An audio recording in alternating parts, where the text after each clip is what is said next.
I've been doing some beginner guitar lessons lately, and one thing I thought about today when I was teaching was that a lot of people have a hard time figuring out how to make chords.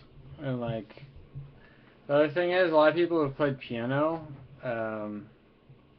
they have a really hard time trying to come up with their own stuff, whereas guitar players, you start to find, just don't seem to have this issue. Like, I think partly the guitar is hard, and also it's shape based, where we just slide stuff around. So guitar players, we just don't care. Like, we just kind of hack away. Whereas a lot of people that I taught who play piano, they don't feel comfortable just being like, oh, what does this sound like? What does this sound like? And then being like, what happens if I move it? Ooh, that sounds cool.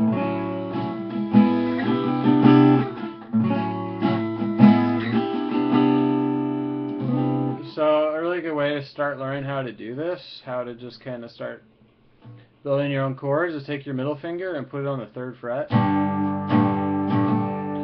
And then what you want to do is, so you got your middle finger on G, so we're just going to, this will be a G chord. I actually do this a lot for a G chord instead of doing like this or any of these other ways to do G. You just put middle finger here and you just strum up to the B string, or even just the bottom. And then just you have 3 fingers free, and just put your finger somewhere.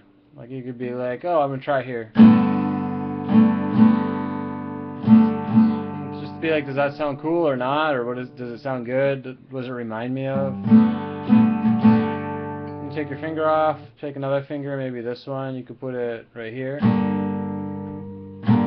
Sounds pretty dark. If you know how to pick, you can be like, oh, that sounds creepy. You could take this finger, put it up here maybe on the 2nd fret. And if you know how to pick, you could be,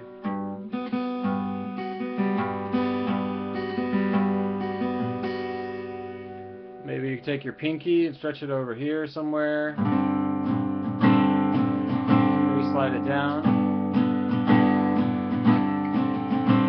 Put it up to here. So basically just start experimenting with your middle finger here. You could do like low notes. Or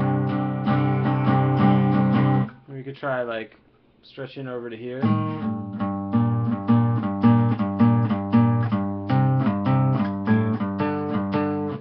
So like, some people have a hard time doing this, and I find that it's a little easier for them to learn guitar. Whereas if you're worried about what you're doing too much, sometimes it can be hard. So once you got it, once you do it down here, then take your middle finger and go up to the 7th fret. And just do the same thing. Just start hitting the strings. Maybe take your 1st finger, put on 6 on the G string. You could try picking it. Sounds kind of exotic. You can maybe take your 3rd finger and put it up on the very top. Be like an intro. It sounds kind of cool. I'm not really worrying about what I'm doing, just kind of experimenting. You can take your pinky, try putting it on the 9th fret on the B string. Ooh, that sounds horrible. So one other good thing, when you find a note that sounds horrible, the 2 notes around it are going to sound good. So if you find a bad note, this is the 9th fret on the B string, it sounds awful. So all you gotta do is try the one to the left. It sounds good. The 9th fret didn't sound good, so the 10th fret's gotta sound good.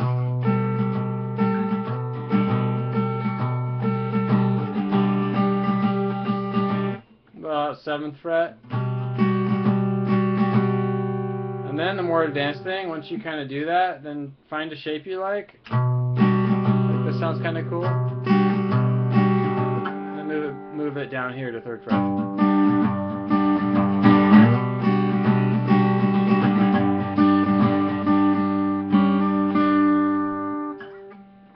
And maybe you can move your middle finger to, let's say, the 5th fret. You can try the process there.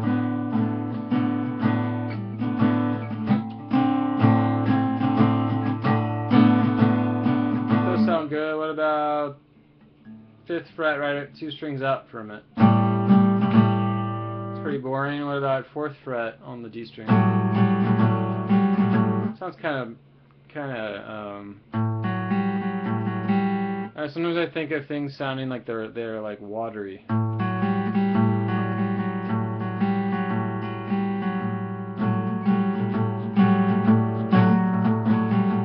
What about 4th fret up here on the B string? That sounds horrible, but that's not a bad thing, because all you do is you discover an awful note, you just go to the left one or to the right one.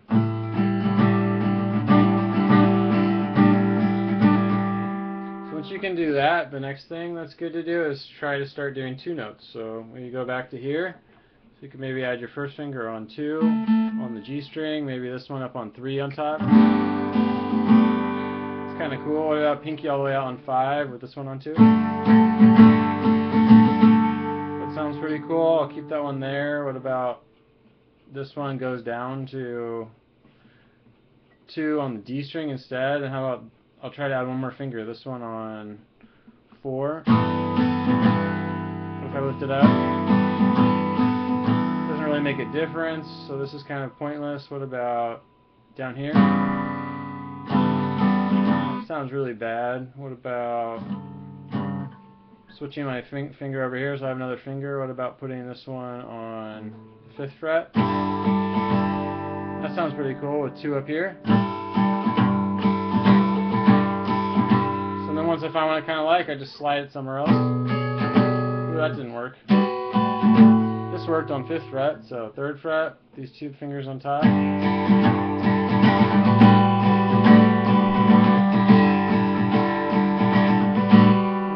Like thinking, well, there's got to be somewhere else I can do it. Ooh, that sounds kind of cool on 6th fret.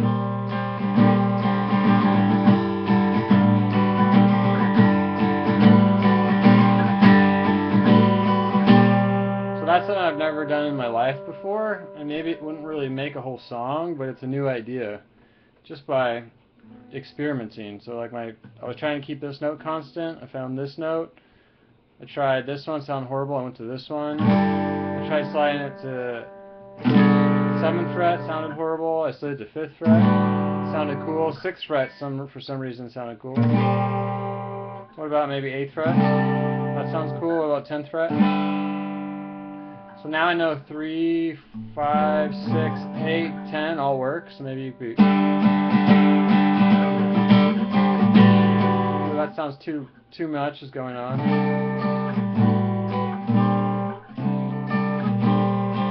Like that.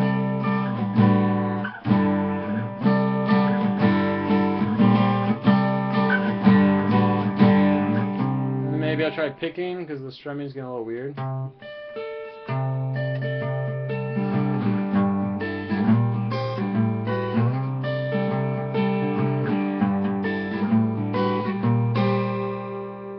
then I'm kind of keeping that idea in my mind, and you never know, like later on you might want kind of this. This one interests me the most. Sounds kind of weird. So these are all like things that will help you if you're learning guitar to start processing the information faster. It's kind of like, I think it's true for anything you do in life, just to get comfortable just experimenting and not caring. And another thing you can do, and I was having one of my students do this today, is you can just try to build like little 3-note chords randomly on 3 strings that are next to each other. So you could just randomly, for no reason, just be like, oh, how about 8th fret, 7th fret on the next string, 6th fret. Oh, that sounds horrible. So what about if I change this top note to 7? That's not too bad. That's kind of cool. What about if I change this middle note to 8? Sounds kind of... I call some chords mystery chords because they sort of sound like question marks. Sounds like kind of like you would put it in a movie if someone was wondering what happened. So what about if we change this note over 1? That sounds happy. It's a major chord. What about... I'll do a different 3 notes. What about if I put middle finger on 7 down here? first finger on 5, and this pinky on 9. That sounds pretty good. What about if I slide my middle finger over 1? That sounds bad. What if I slide to the right? Sounds bad. What if I slide my pinky over? Sounds bad. What if I slide this finger over 1? That sounds fine. That sounds kind of cool.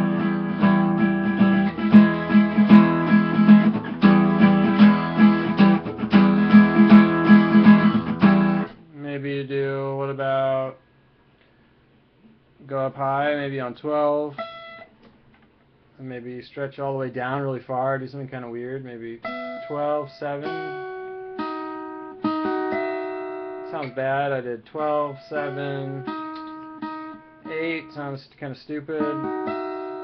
So if I move this note to 10 and kept 8 the same, sounds bad. So this note sounds horrible, so I'm going to try the 2 on each side. That sounds pretty good.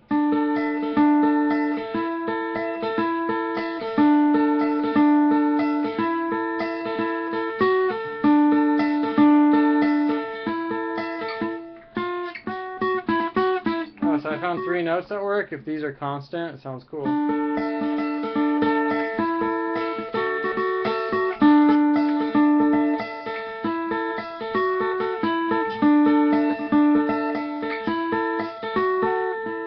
So maybe what if I change this one to 10 right above it and try the same idea?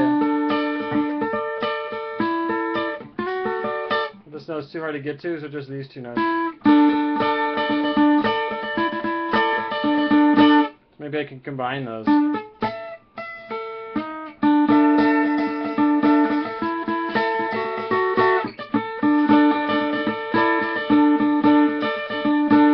I kind of like the first idea, so I would stick with this.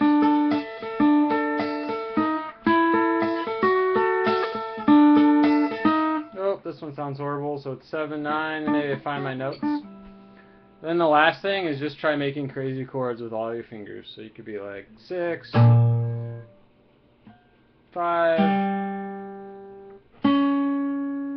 6, 8, 7. That's a mystery chord. Sounds like a question mark. So what if I move it down 1? Sounds like a mystery chord. What about if I bar? These are all mystery chords. So mystery chords are kind of good, but they're not very practical. So what about if I do 6, 5, 7. That sounds pretty nice. One more finger. What about if I do it right here, right above it? Sounds good. What if I move this finger down 1? No. What if I move it right above it? Not really. No. What if I stretched it over? That sounds good.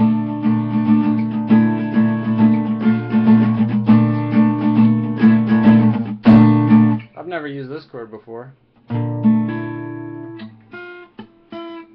Not that I can remember. So really I like the bottom of it, so what else can I do with my pinky? No, no, no, maybe, no, not really. That might be it. That. No.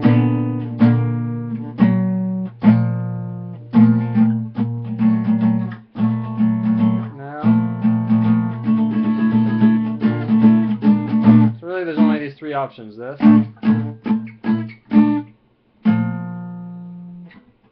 And then once you kind of know what you're doing, once you can see the shape, then you could try to just like